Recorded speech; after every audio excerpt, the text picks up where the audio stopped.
So now we recite some traditional Buddhist words together, and you can just repeat after me. They're also written on your bit of paper.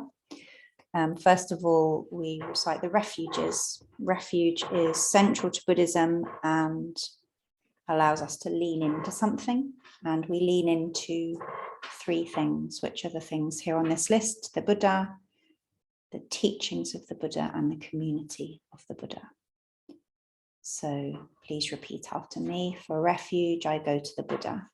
For refuge, I go to the Buddha. Namo Buddhaya. Namo Buddhaya. For refuge, I go to the Dharma. For refuge, I go to the Dharma. Namo Dharmaya. Namo Dharmaya. For refuge, I go to the Sangha. For refuge, I go to the Sangha. Namo Sanghaya. Namo Sanghaya. So those three are known as the three jewels. And next we recite the precepts, which are guidelines for how we might live more ethically. With faith in the three jewels. With faith in the three jewels. I pray that I may not take life. I pray that I may not take life. With faith in the three jewels. With faith in the three jewels. I pray that I may not steal. I pray that I may not steal. With faith in the three jewels. With faith in the three jewels. I pray that I may not fall into sexual misconduct. I pray that I may not fall into sexual misconduct. With faith in the three jewels. With faith in the three jewels. I pray that I may not fall into wrong speech. I pray that I may not fall into wrong speech. With faith in the three jewels. With faith in the three jewels. I pray that I may avoid intoxication. I pray that I may avoid intoxication. And then my friend Terry's mantra: no blame, No blame. be kind, Be kind. love everything. Love everything. And then we will do call and response for the Bodhisattva vows, which again are ideals that we can point ourselves towards. Innumerable are sentient beings. We vow to save them all. Inexhaustible are deluded passions. We vow to transform them all. Immeasurable are the Dharma teachings. We vow to master them all. Infinite is the Buddha's way. We vow to fulfill it completely.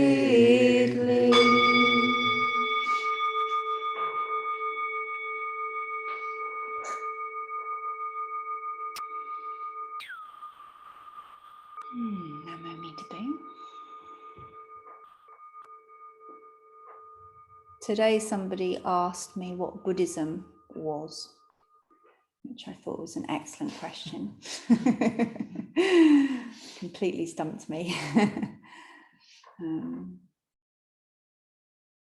But I will maybe talk a little bit this evening about the Four Noble Truths, which is one of the main teachings of the Buddha.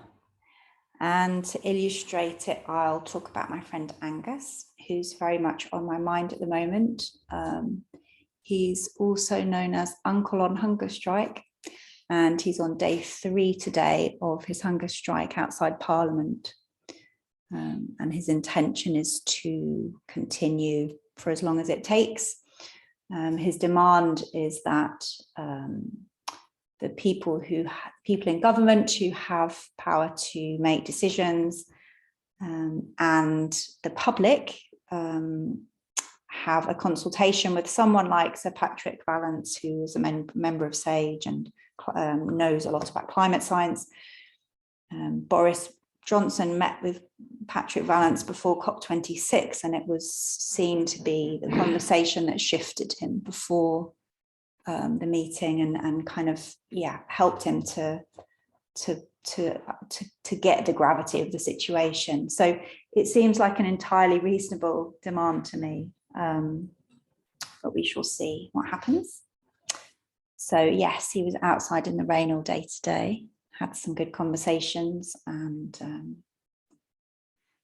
And he's decided to go on this hunger strike because he is an uncle. He has several nephews and nieces who are all in their early teens, and he is terrified for their future.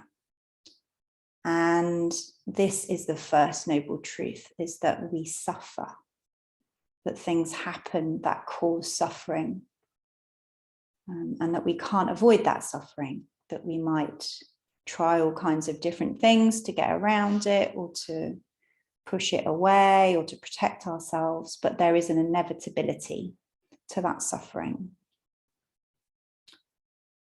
And the second truth is that when we encounter suffering, something happens inside us. We have a reaction to the fact of suffering.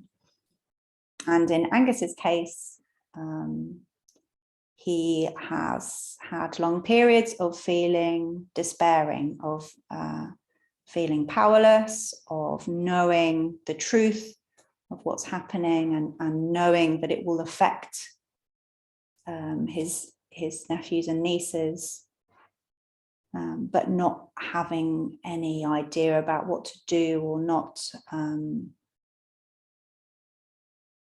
having any response, that just the emotion kind of coming up. The third noble truth is that when we encounter suffering and a response comes up in us, we have a choice. We can either be kind of blown around by the response. We can be at the mercy of our response, or we can contain our response in a particular way. And the way I was talking about it earlier with the person that asked me the question is that we can be steady in response to our feeling as it comes up. The metaphor that the Buddha used was an earth bank, Nirodha. That's right, isn't it, Nirodha? Yeah, I don't know if the Buddha explicitly talked about an earth bank, but the root of the word itself also means an earth bank. Yeah. So even if he didn't draw out the meanings, he hinted at it. Illusion. Who knows? Yeah. Illusion? Yeah. Yeah. So the idea is that if you build an earth bank around a fire, rather than the fire kind of dissipating and losing its energy, that energy is contained and focused and can be used for a good purpose, can be used to cook something.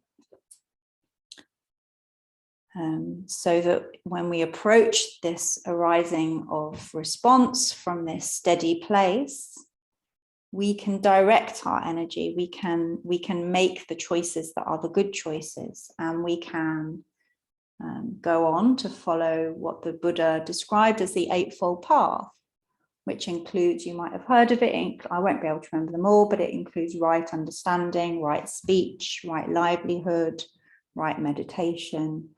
And right isn't the right of kind of right and wrong, but it's more a sense of the good thing to do, the correct thing to do, the appropriate thing to do.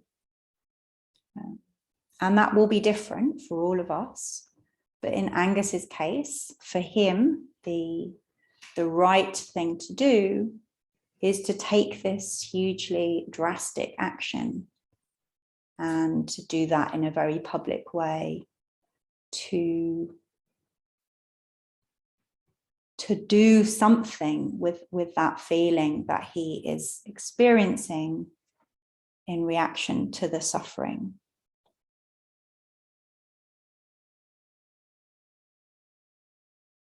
And so as Buddhists, one of the things that we can experiment with is noticing this cycle in ourselves, is what is the suffering? Where is the suffering?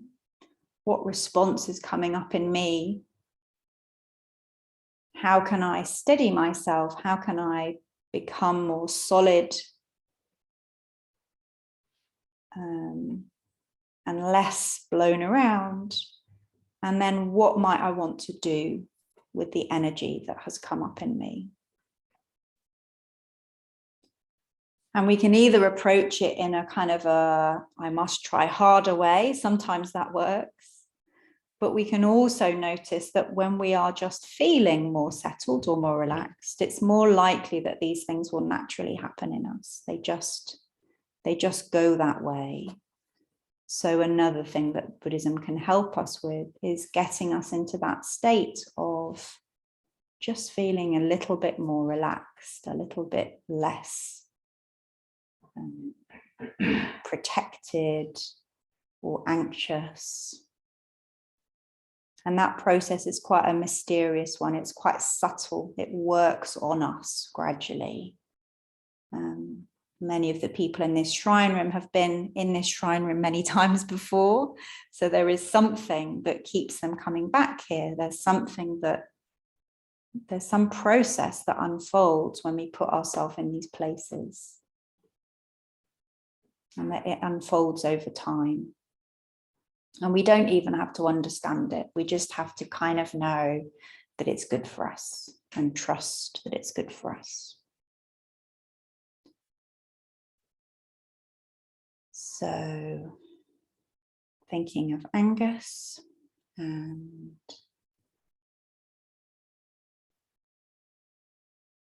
thinking of the Buddha who also did many brave things.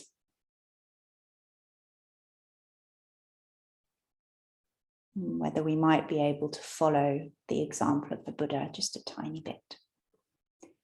Namo Amida Bu. So we finish with prostrations in front of the Buddha. So everyone will stand up in a minute and face the Buddha with a bit of floor in front of them. And if you feel able physically and mentally, just copy what everyone else is doing. The words that we will be chanting are Namo Amida Bu. So there's it's just another way of becoming more steady, of leaning into something that's steady. In this case, the Buddha. And there's also a tune, so it's a bit complicated the first time because there's words, a tune, and body motions. So don't worry if it all goes a bit wrong.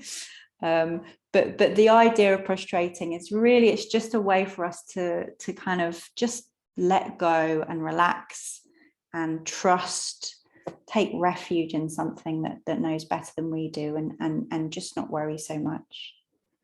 And Garmate, I said that Kath was going to do the water off. I don't know why I said that, because it will be me, just in case that throws you off. So it threw me off. I'm like, what? Yeah, so it'll be me doing that. No, thank you. Namo Amida Bu.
In gratitude, we offer this incense to all Buddhas and Bodhisattvas throughout space and time. May it be as fragrant as earth itself, reflecting our careful efforts, our wholehearted awareness, and the fruits of understanding slowly ripen. May we and all beings be companions of Buddhas and Bodhisattvas. May we awaken from forgetfulness and realize the pure. And now turn to our seats, standing up.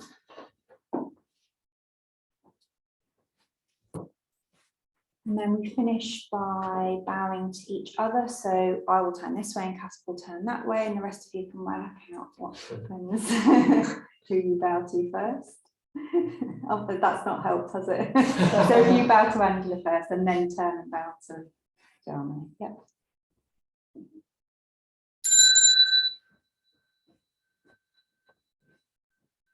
Perfect. And then we bow to the Buddha. Tidy our seats, bow to our seats. And then we finish with the closing verse, which is on the bit of paper. So that's blessed.